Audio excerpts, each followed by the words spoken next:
ఇవన్నీ సినిమాలు అందించినవని నేను స్టెప్పులు వేస్తే ప్రజలు బట్టలు చించుకోవాల్సిందే.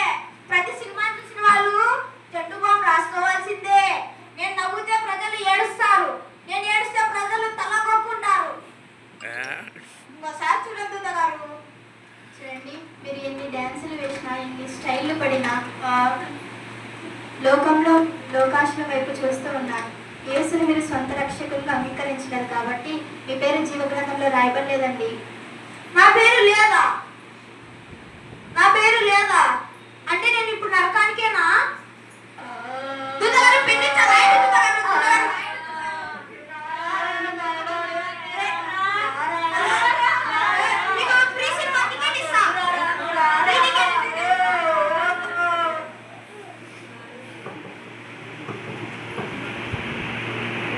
నేనెవరో మీకు తెలుసా? తెలిసే ఉంటుంది. నా డ్రెస్ చూసి నేనెవరో తెలిసే ఉంటుంది. రోగాన్ని నయం చేసింది నేనే.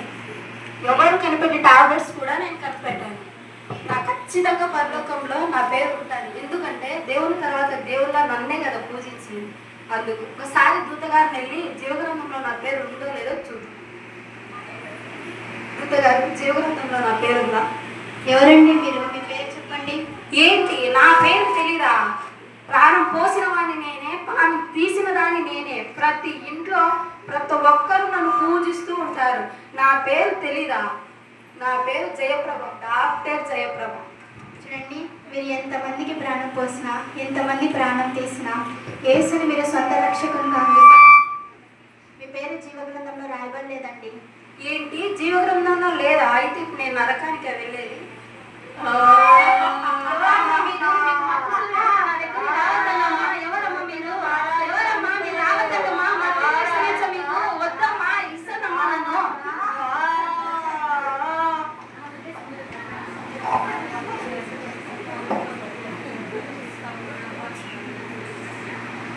దూతగారు, నా పేరు జీవగ్రంథంలో ఉందేమో చూడండి. ఎవరండి మీరు? మీ పేరు చెప్పండి. ఏంటి, నా పేరు తెలీదా? ఈ లోకంలో నాకంటే ధనవంతులు ఎవరు లేరు. ఎందుకంటే నేను ధనవంతుని కాబట్టి. ఏ రాహేదవో నా ఉదరం కావాలా? ఏం ఆనందమో నాకు గొలుసు కావాలా? మీరు అడిగినా నేను ఇవ్వలేదు. ఎందుకంటే నాకు బంగారం అంటే చాలా ఇష్టం. నా ముందర అంబా భవాని కూడా ఎక్కడ పోవాలో చూసారా? నా కాడ సెల్లు కూడా ఉంది. మీ కాడ ఉందా? ఎవరికన్నా కావాలా? నేను ఇవ్వలేదు. దూతగారు, ఇప్పుడు చెప్పండి, నా పేరు జీవగ్రంథంలో ఉందేమో అని. మీ పేరు చెప్పండి. నా పేరు కోటీశ్వరరావు కోటి. చూడండి, మీ పేరు జీవగ్రంథంలో రాయబడలేదు. అంటే ఇప్పుడు నేను నరకానికేనా?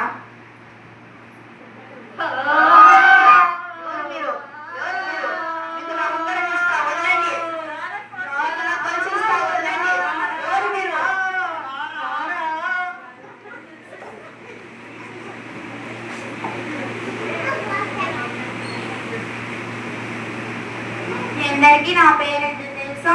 నా పేరు పవిత్ర. నేను చాలా పవిత్ర.